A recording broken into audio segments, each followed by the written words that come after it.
American soldier William Devane in World War II England. He's going to fall in love with Vanessa Redgrave, a British nurse. The film is Yanks. Yanks is one of 5 new films we'll be reviewing on Sneak Previews. 2 critics talking about the latest movies in town. This is Roger Ebert, film critic of the Chicago Sun-Times. Across the aisle from me is Gene Siskel, film critic of the Chicago Tribune. You know, every year at about this time, we get a month called November. It's not exactly the greatest month of the year. Here in Chicago, sleet is the high point, and the movies are just about as dreary. For example, Yanks, and we'll also be looking at Head Over Heels, The Legacy, and Skatetown U.S.A. But now Gene starts with running. When it comes time to list the 10 worst major films of 1979, Roger, we're going to have to remember running. I'm going to make a note. Okay, it's so bad it's a joke. Michael Douglas stars as a guy who's been a quitter all his life. And then one day he decides he's going to try to win the Olympic marathon. But first, in an unemployment line, he has to show us that he's on the side of the little people. How long have you been waiting? About 3 hours. 3 hours? I'm closed now for about 10 minutes. I don't believe this. I just... Yeah, lady, hello, excuse me? Hello, lady, excuse me. Hey, fat lady!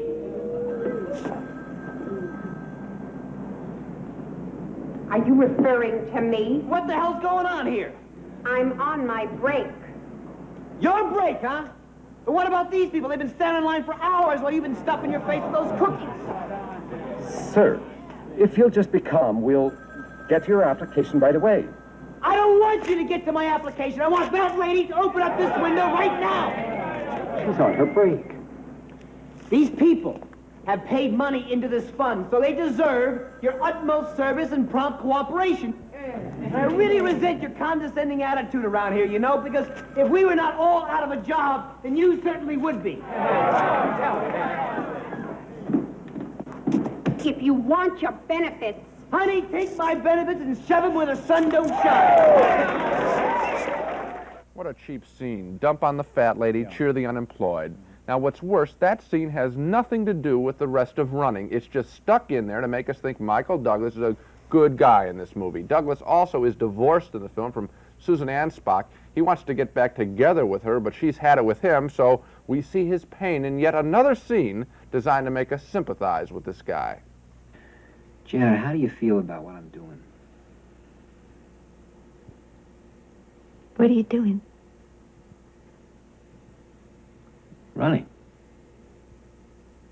Well, it's hardly a lucrative profession with a bright future.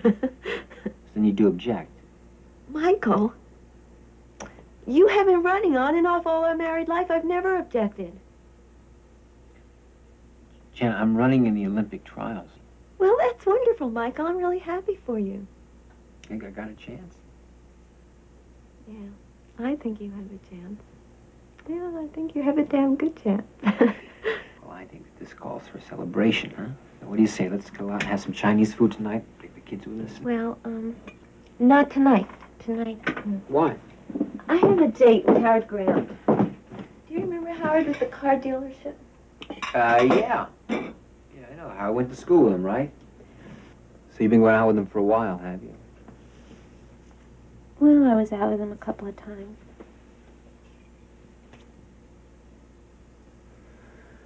Well, he's a nice guy. Yeah, he is. Okay, I got some training to do. And... Michael? I'm sorry. What are you sorry about? I mean, it's not like you're married anymore, is it?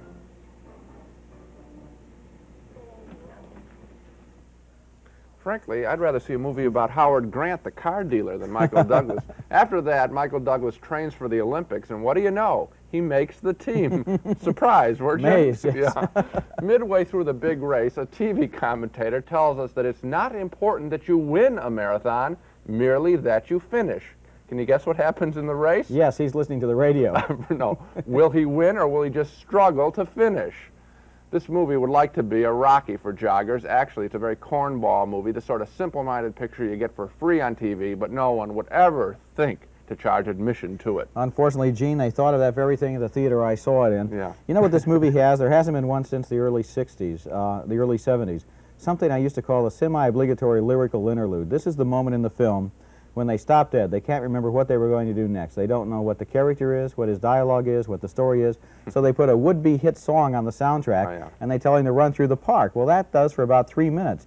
But here, Douglas is running and running and running. He runs for about 4 semi-obligatory lyrical interludes, and then the movie ends. It's just, there's no end to the movie. It's a very bad one-note film. It Will sure he is. win the race? And frankly, when he staggers into the stadium near the end of the picture, it is some of the biggest overacting I have ever seen. It's really a quite awful picture. You know, actually, though, Douglas and Ansbach are good actors. It's just too bad that the direction and the script were just total. They never had anything when they started, and so what could they do with it?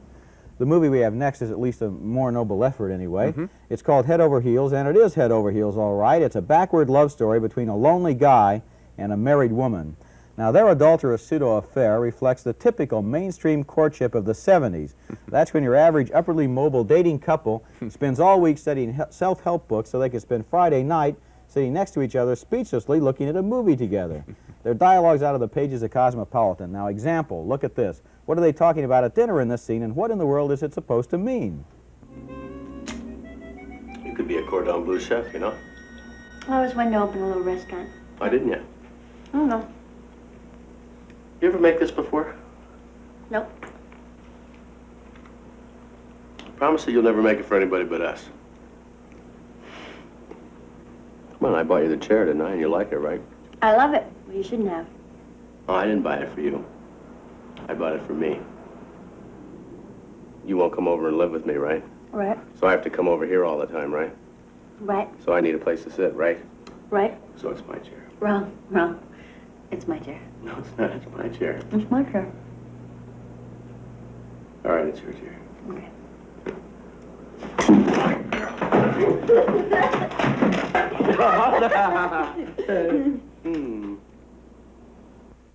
Oh, what cornball syrupy stuff. Break up the rocking chair, throw her into your arms. That's what to do. During those few moments when this tragically chic couple is sharing the same scene, they're so strange we want to introduce them. Their relationship is shallow, their conversation is pointless. All the characters in this movie spend most of their time in empty conversations like this one, where the hero takes a friend to his mother's house for dinner.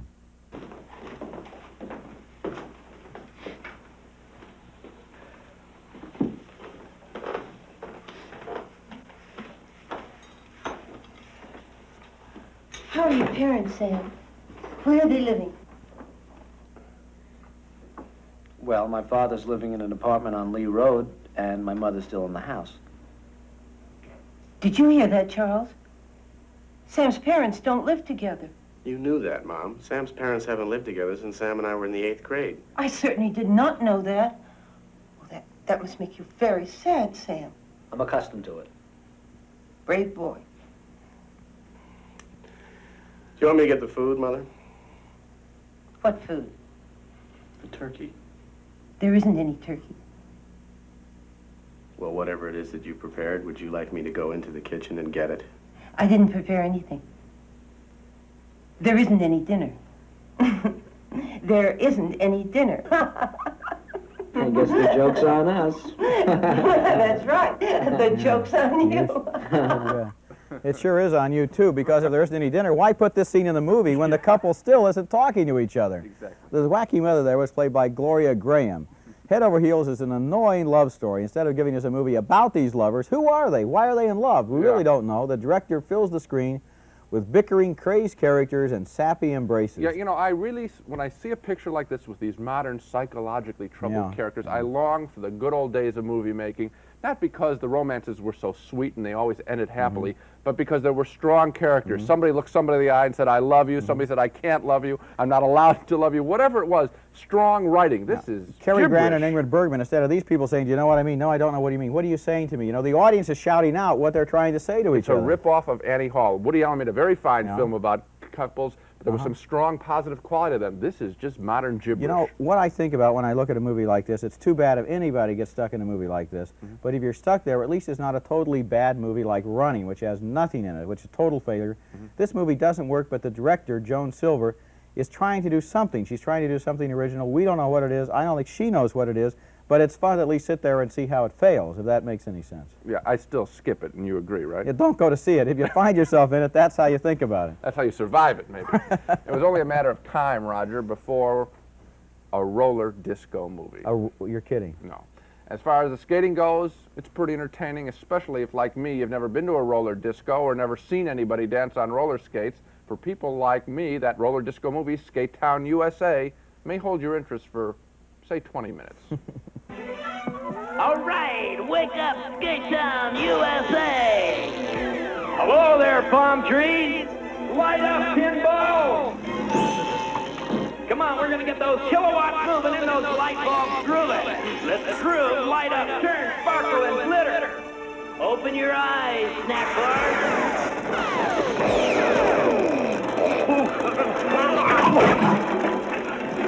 It's time for the magic to begin.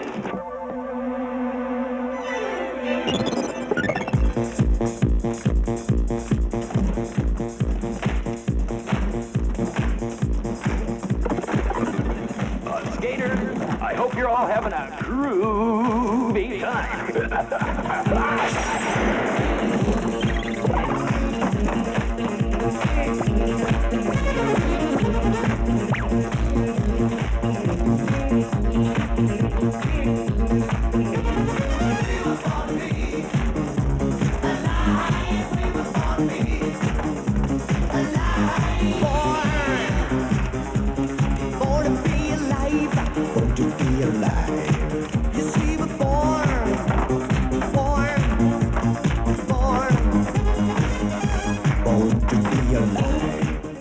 Some good-looking footage there and some good skating. I'd like to know where that rink was where they shot the picture. Unfortunately, there's a very dumb story here. Just a skating competition ripoff of the Saturday Night Fever dance contest. Who's going to win, the new kid from the valley or the gang leader from the city?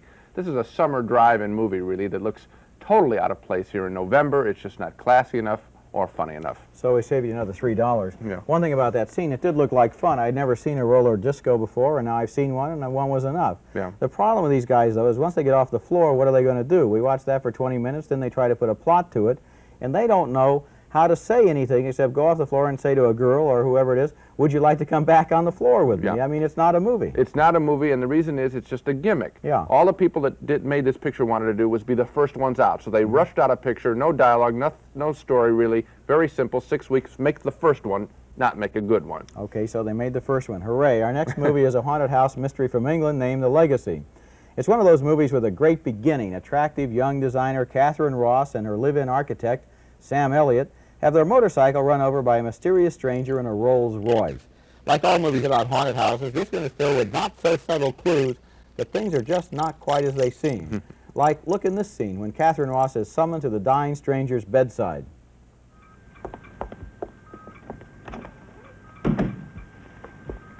Welcome to you all.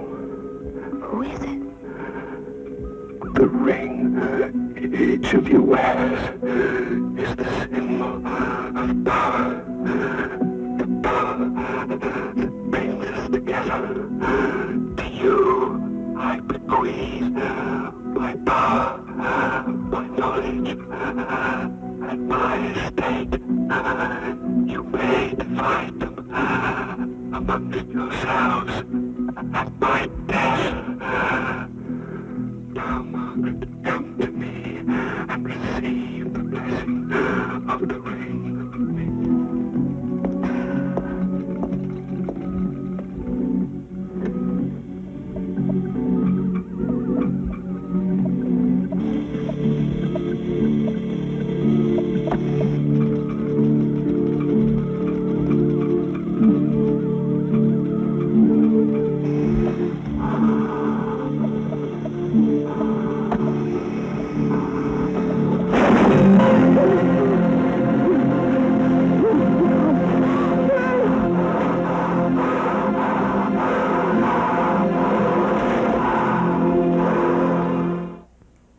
I don't believe it. Even after weirdo scenes like that, these characters are continually reassuring each other that things are going to be okay. They keep saying that and saying that, even though we know, and they should surely know by now, that things are never going to be okay in this haunted house. Catherine Ross has stumbled into a group of devil's agents who want her to become one of them, and the legacy is one long hour of wandering in the woods, followed by 30 terrible minutes of bloody special effects. Skip the legacy. Let me just underline how bloody these special effects are. It's an R-rated picture, and it's awful. We get to see, if you go to see The Legacy, a woman impaled by shards of glass from a mirror, and there's a nice close-up of the glass stuck in her and her bloody face. Also, that nurse we saw, she performs a tracheotomy on a guy, and she's a pretty bad nurse. She cuts open his throat, and we again see a close-up with his throat just split open and blood all over his face. If that weren't enough, we get to see a guy explode in flames, and we get to see him roll around in flames. That's what this picture's about. It's a cheap, rough picture. Well described, Gene. You know, there are bad movies and bad movies. Some are bad because the people couldn't make a better one. This movie, the only thing in it that had any effort put on it was the special effects. There was no story. The people who made this movie possibly started with the special effects and said, let's put these special effects in a movie. We've got the stake, we've got the tracheotomy, now let's just have people walk around for an hour and shock them with this stuff. Those sound to me like very mean-spirited people. Yes. Okay, now when I went to see Yanks, I knew it was about World War II and American soldiers falling in love with British women. I also knew it was made by John Schlesinger, the fine English director who's made such top-quality films as Midnight Cowboy and Sunday Bloody Sunday. So, we have John Schlesinger doing a World War II romance. I thought he must have something special he wanted to say, but no, Yanks is a big surprise and disappointment. It's just a simple-minded Hearts and Flowers love story about an older, wiser, more mature couple and a couple of tempestuous young lovers. William Devane and Vanessa Redgrave are the more experienced folks. They have a relaxed, easy relationship. Forget the future. They just want to keep each other company now. He's a supply officer, she's a volunteer nurse, and they have a drink together at a U.S. Army hideaway. We needed a bar of soap.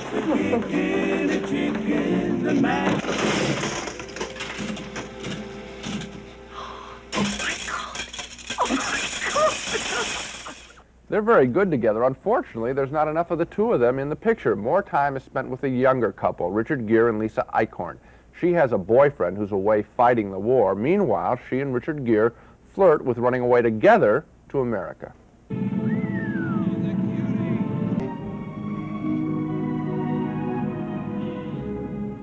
Very sweet. This is one of those star-crossed, mushy relationships, the kind little kids go, yuck, at when they see them kissing on the screen. It's a sappy relationship. And Richard Gere, the guy in that last scene, he strikes me as a handsome but very self-conscious actor, always primping and gesturing in front of the camera. But my biggest complaint with Yanks is that it's a tired retelling of a tired old story.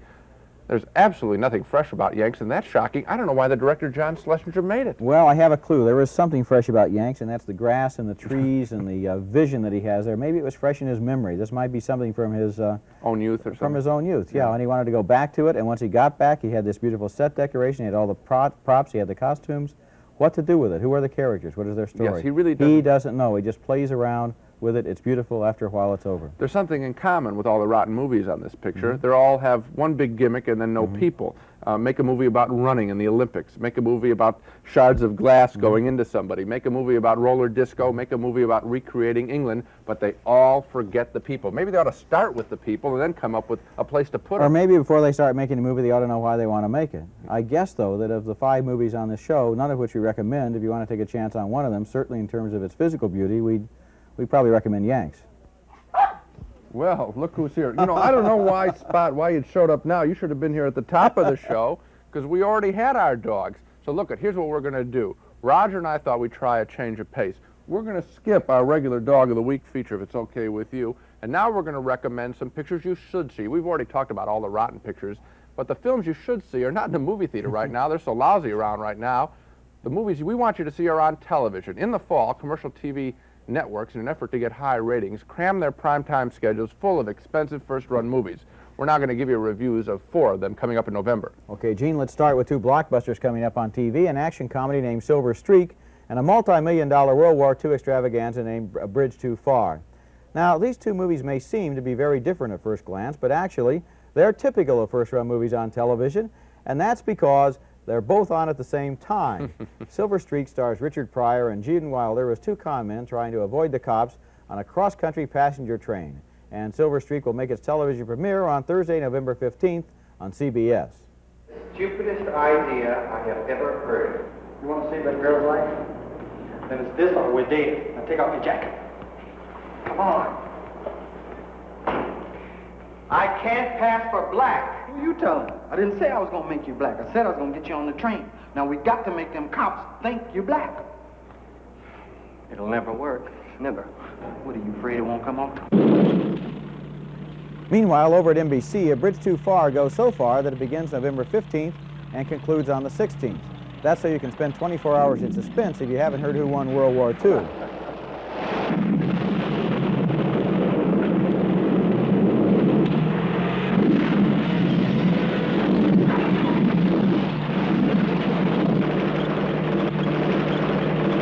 Which one do we recommend? Okay, on the 15th, we say see Silver Streak. It has a great cast.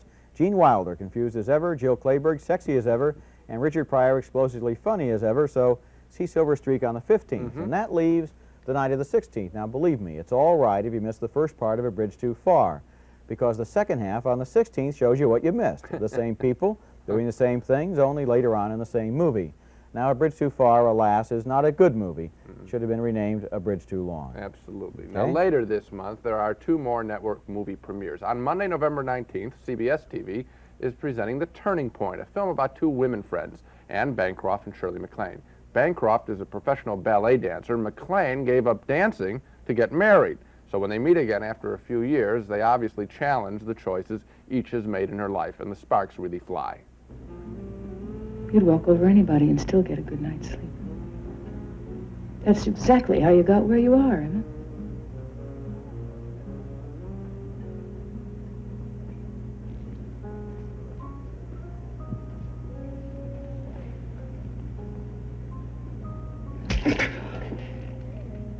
Also in November, the wonderful George Burns comedy Oh God makes its network TV debut on Sunday, November 25th, also on CBS.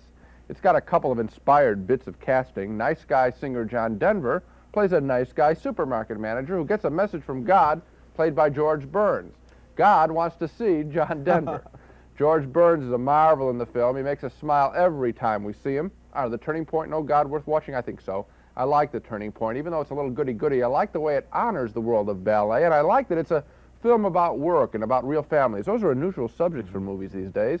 As for Oh God, it could have been a very silly movie, but it turns out to be a lovely, old-fashioned, funny Hollywood story in which we're gently reminded to love our neighbor and other good things, all done with a very light touch. So make sure you see Oh God on TV. It sure beats forking over $3 or $4 to see any of the new movies we reviewed on this show. You can say that again. And, Gene, let's go back around and take another look at those films. We began with The Running, rated PG, the laughable saga of a middle-aged marathon runner. Now, neither Gene or I want to jog along with this one, so we give it 2 no's. We thought Head Over Heels was Topsy-Turvy 2, a mixed-up love affair with 2 confused people. 2 no's for that one. And Skatetown USA was okay for its first few minutes, but then fell flat on its face. 2 no's for that one. Next, we had The Legacy, a dismal, violent, and bloody haunted house picture. 2 big no's for that one. And finally, the beautiful, sentimental, but disappointing Yanks about GIs in war-torn England. 2 reluctant no's for that one. Now, Gene, is this the first show where we both voted no on all 5 films? I think it is. We certainly had enough dogs for you, didn't we, Spot? See, the problem is we're in that lull between the early fall movies, which are kind of good, and then the big Christmas picture. So November is sort of a cruel month. So much for some movies to see and movies to avoid. Next time on Sneak Previews, we'll review a sports comedy. It has Jonathan Winters and the year's funniest title, The Fish That Saved Pittsburgh. Also, the romantic comedy French Postcards about American college students spending a year in Paris, and The Rose, the new Bette Midler film loosely based on the life of the late rock and roll star Janis Joplin. Until then, see you at the movies.